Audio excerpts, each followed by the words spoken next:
Hello everyone, welcome back to Newsroom. I'm Chella Smith. This is your Middle East U.S. entertainment news here on YouTube. I air on Fridays. I bring you the latest on reforms and economics Iraq based on reports put out by the Middle East news media outlets. I do this weekly review and it's based off my interest. Thank you everyone for joining me. Last week we spoke about the banking, lending, the budget law issues, employee salaries and the public sector, increased capital, the POS systems and exchange rates, the Iraqi-Turkey oil pipeline. And on this channel, we're covering a lot of procedure. Make sure you're subscribed and turn those notification bells on. Now, let's take a look at this week's headlines. A lot is going on right now in Iraq. Shafaq News is reporting the Prime Minister Mohammed Shia al-Sudani renews today his welcome to the agreement to restore relations between Saudi Arabia and Iran, while calling for the establishment of economic blocs between Arab countries to invest in the fields of resources and wealth, calling for the next Arab summit in capital Baghdad. In his speech delivered during the 32nd Arab Summit held in Jeddah in Saudi Arabia, al-Sudani welcomed Syria's return to the Arab League, saying that it's a step that we emphasize and support from the beginning because we believe in its importance on the path to restoring stability in the region. The Prime Minister renewed Iraq's position in support of Lebanon in order to overcome political and economic conditions. He stressed Iraq's firm and principled position on the Palestinians' right to land and sovereignty and the establishment of the state with Al-Quds, Al-Sharaf as the capital. Al-Sudani welcomes the agreement between the Kingdom of Saudi Arabia and the Islamic Republic of Iran, describing it as a practical step supported by Iraq and the work to achieve its by investing in good intentions of the two neighboring countries in the service of stability and prosperity of the region. Al-Sudani calls on the Arab League to develop its curricula towards building an economic bloc to strengthen economies and invest various resources in the best way. Al-Sudani pointed out that Iraq will host several conferences to lay out the foundations for such cooperations, including the conference Baghdad 2023 for economic integration and regional stability. He continued by saying that the capital Baghdad is preparing these days to embrace the Development Road Conference. That's a promising project that will strengthen the inclusive ties and interests of their people.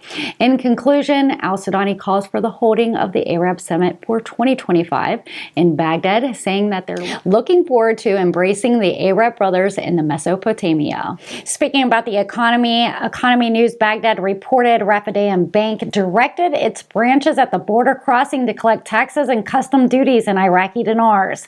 A statement from the bank said that the border branches, I listed those branches below, were instructed to adopt the dinar in meeting custom duties and taxes instead of the dollar. The bank also decided that the receipt of the stamp duties in the Iraqi dinars will be supported by the national economy and strengthening of the currency of the Iraqi dinar. About banks, Economic Alphabet News reports an informed source reveals that the Central Bank of Iraq has disabled the majority of electronic payment cards, including the MasterCard, due to regulatory process.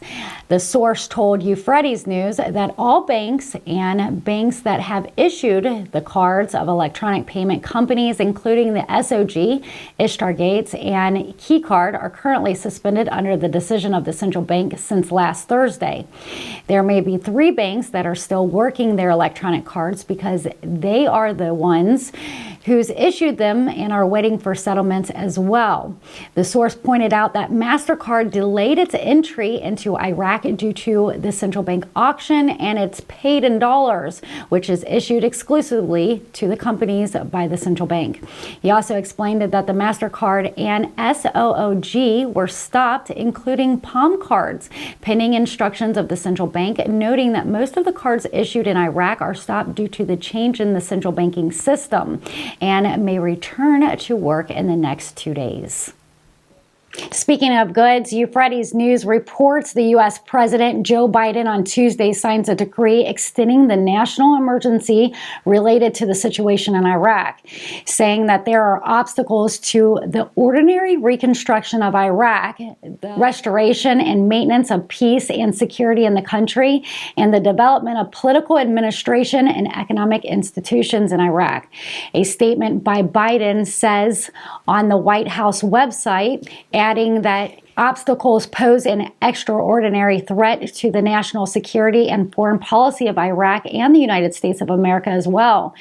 Also saying, therefore, that he has determined that it is necessary to continue the national emergency declared under Executive Order 13303 regarding the stability of Iraq. That is, Resolution 13303 on Iraq was issued in 2003 under former U.S. President George Washington Bush, banning the exports of certain private goods, as well as punishing personalities and entities. Baghdad Magazine News reported the Director General of the General Company for the Iraqi Railways says on Monday that the suspended train project that has adopted by the Ministry of Transport and has been included in the current year's budget. Khalid added that the interview with the official news agency said that once the budget is approved, this project will be implemented inside the capital Baghdad, and that it will be the first fruit of internal railway transportation. He explains that the first phase of the suspended train project will be 20 kilometers long with 22 stations inside of Baghdad. He also explained that there will be other stages if the first stage is completed, and it hopes to serve the areas as well as linking Baghdad Airport with a train that departs from the international station and from the Baghdad Center in order to reduce traffic and burdens on the Iraqi citizens. On the political side of things, Euphrates News reports Mohsen al-Mandalawi, first Deputy Speaker of the House of Representatives, chaired on Wednesday an important meeting of the Parliament Finance Committee to finalize the draft federal budget law for the years 2023, 2022, and 2025. Al-Mandalawi values the efforts of the chairman and members of the Finance Committee for their roles in intensifying meetings and mornings and evenings hosting, which contributes to the acceleration of the completion and provisions of the draft budget law, pointing out that the decisions of the terms of the draft have reached the last stages after the Finance Committee hosted during the past days ministers, governors, and others, and determined the need of each party of the financial allocations and exchange properties. And the draft law is being finalized until it's being included on the agenda of the next session. Al-Mandalawi pointed out that the draft federal budget law for the 3 years gave priorities to the service aspects and strategic projects and increased the shares of regional development, in addition to ensuring financial allocations for new appointees from the holders of the highest and early degrees, lecturers, and other segments. Speaking about the budget, the first deputy chairman of the Parliamentary Finance Committee said today that the draft federal general budget law of the country will be completed in full next week and sent to the presidency of Parliament and put it into a vote. Al-Jabari says in a statement today that the Finance Committee will complete the entire budget bill on the Sunday and Monday. He added that the committee will work to send it to the presidency of House of Representatives to determine the date of voting in on it.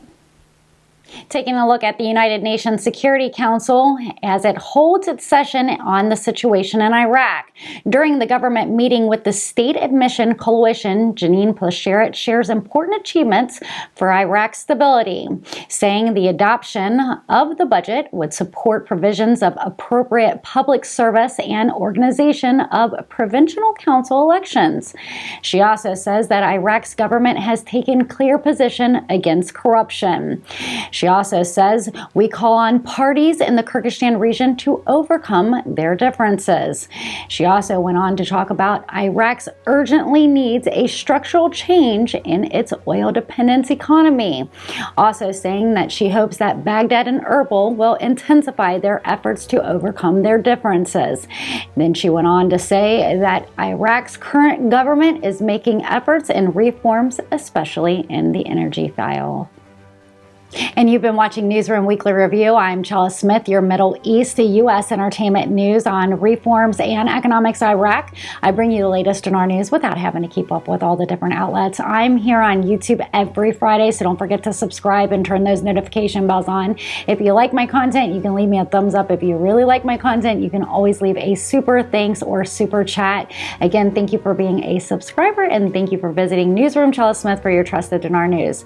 I want to give you a friendly reminder. I will not be here on June 2nd and June 9th. I will be on vacation, but I will see you guys next Friday. I hope you guys have a good weekend this weekend, and I'll see you guys next week. Take care.